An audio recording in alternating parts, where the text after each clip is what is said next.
People in our work come for a lot of reasons, and yes, they have challenges and health conditions. But instead of wanting to heal, I want them to learn the formula on how to heal. I want them to learn the formula on how to create reality. I want them to learn the formula that there is a door to other dimensions that they can create independent of any exogenous substance and release latent systems in the brain that causes them to realize they're not a linear being living a linear life. They're a dimensional being living a dimensional life, and it only takes one of those experiences where you have an alteration in your identity that you can't go back to being the same person again. Now, the game changes now, because I've seen this so many times when that person runs into the divine, and there's an arousal that takes place in their nervous system. And I'm not talking about a little energy. I'm talking about energy that's so outside of normal. But the arousal isn't coming from fear, which normally creates arousal. It's not coming from aggression, which normally creates arousal. It's not coming from pain. They are running into information. They're running into something profound, and the arousal is creating ecstasy. The arousal is creating bliss. The arousal is so profound. The feeling that they're having isn't coming from anything out there. It's coming somehow from within them. And they get a taste of that, and they're less seduced by the outer world. They know where to get it. And now they have a romance with the divine. They have a date with the divine every day, because the process of creation in connecting to that field should be ecstatic. The process of healing another person should be bliss, because you need to connect to that field and create from the field instead of from matter. So there's so much cool research that changes our mind about that, because it's not matter that's emitting the field. It's the field that's creating matter. You teach people to change the field. You change the field, you change matter. And understanding that is a reversal in navigating in a realm beyond space and time.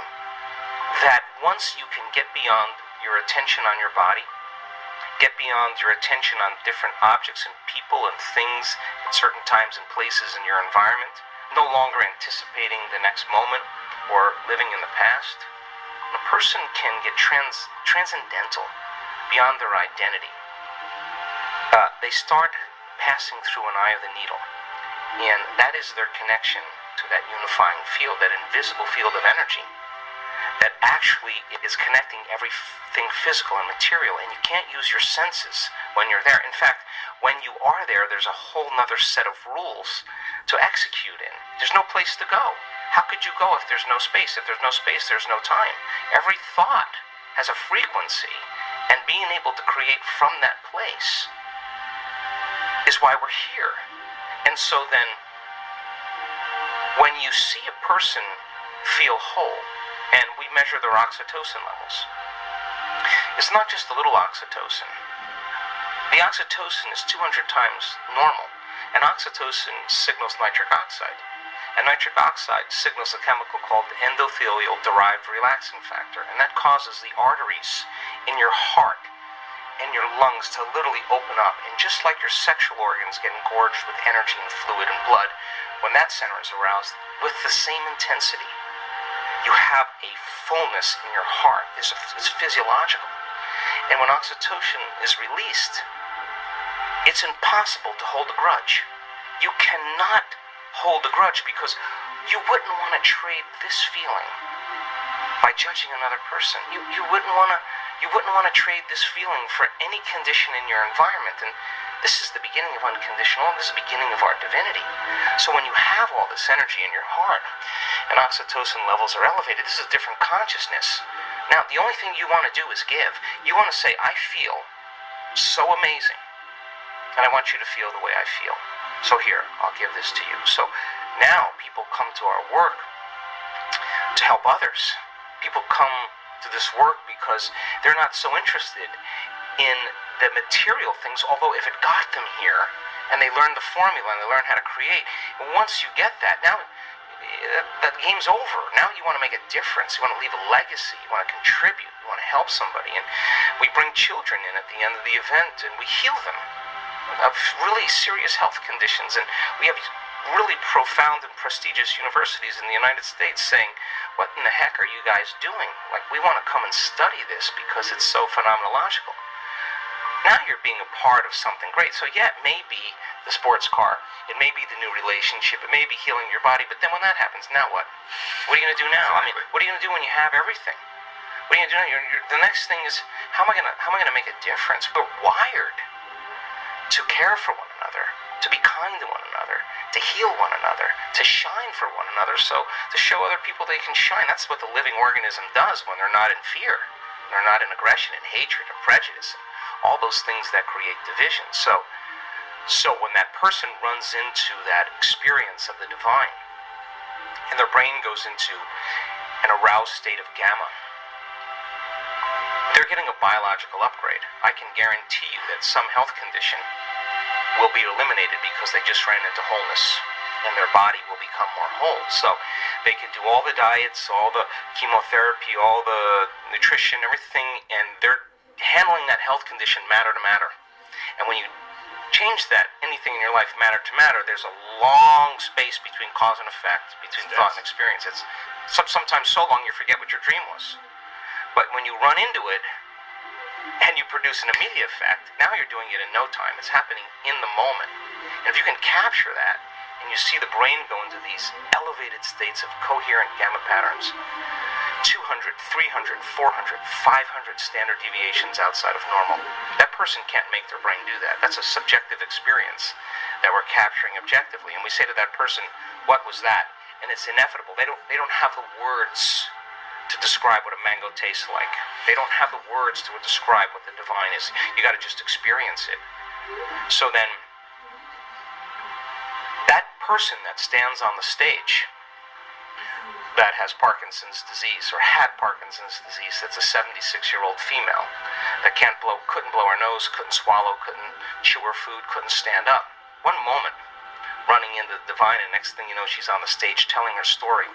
And she's not young, and she's not buffed, and she doesn't look like a vegan, and she's not dressed like everybody that cares about that. She's just, you would walk right past her. But when she's talking, and I'm looking out in the audience, I'm looking at 1,500 people leaning in. Nobody has got their eyes off of her because she's the example of truth. And that's the 4-minute mile. Puncture right through there. That's a piercing through a layer of consciousness. And that leaves a footprint in consciousness. And there's someone in the audience with Parkinson's disease looking at her going, well, if she can do it, I can do it. And here comes the 4-minute mile.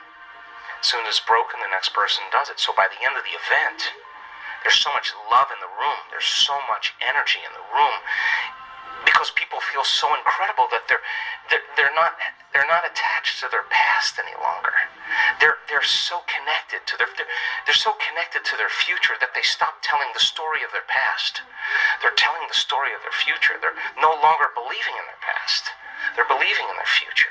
They're no longer romancing their past. They're in a romance with their future. And if oxytocin levels are up, and it's the chemical that bonds, and then you're going to believe in that future you're creating with all of your heart, it better be opened and activated, and we're going to measure it. And I'm going to tell you, you're doing it or you're not.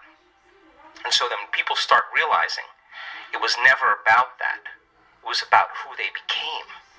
That we overcome, that we overcome, that we overcome, that we overcome, we overcome. I give people numerous opportunities to get beyond themselves, numerous opportunities to connect with themselves. I want them to get frustrated.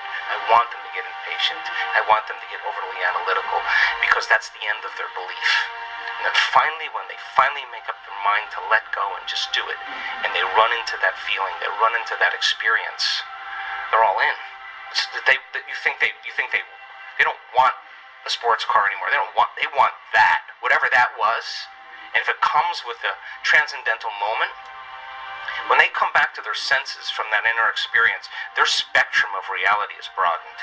They're seeing things they had never seen before because their brain wasn't wired to see it, but it didn't come from the environment, it came from their inner environment. That transcendental moment now is producing a feeling, a frequency that is so unusual. It's so much joy, so much bliss, so much ecstasy. I've watched people have to stop it because it's way bigger than them. Now, I would consider that a good problem to have.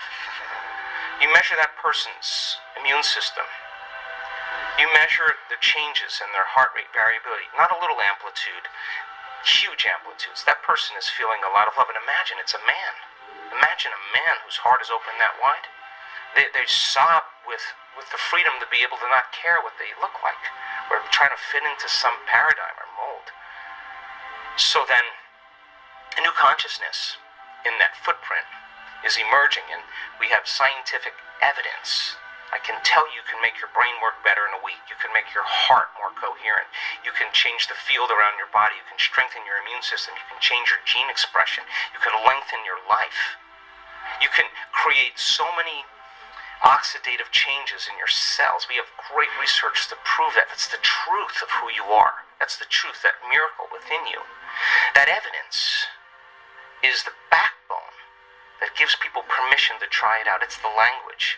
Then you see someone standing on the stage telling their story in testimony, whether it's stage 4 cancer, whether it's MS, whether it's blind people seeing, deaf people hearing. You can't go back to being the same person after that. Evidence is the loudest voice. And so then when we begin to make those inroads, and the footprint exists in consciousness, and you're witnessing it in three-dimensional reality, the illusion of limitation begins to change. And now all you want to do is you crave the unknown. So people in our work don't get up in the morning and go, oh God, I got to do my meditation today. No, they're not doing that. Their body is waking them up, saying, get out of bed, because they don't want the magic to end.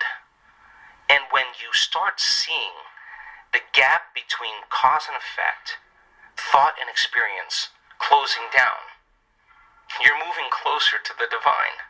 And when that happens, all the things you thought you want, you no longer want, because the overcoming process leading to who you become, nobody can take that away from you. So we practice it in our seated meditations. We practice it standing and walking. You better walk as it, and you better be able to embody it and practice doing it with your eyes open. So when you return back to your life, when you walk from your house to your car, you're walking in the energy of your future. And if you keep doing that, that's going to become a habit. And people are going to start looking at you going, something's different about you. You know why? Because you're no longer showing up equal to their memory of you. Something's different about you. You're unpredictable. It's not what you're saying any longer. It's who you are. And so that person then is off their timeline. They're not headed to that same future. And all I want to do in a week-long event is bump everybody off that timeline into a new future. Some people, huge degrees. Stage 4 cancers, tumors disappearing. You listen to that story of the person on the stage. Your next meditation, you are not going to go half in. You're going to go all in. And that's all I want, is I want people to go all in. I want to provide people with my greatest understanding of the truth, and then numerous opportunities to experience it, nothing more. And when the magic starts to happen, it's beyond, way bigger than me, it's beyond my control. All I want to do is provide the environment where they feel safe enough to begin to create.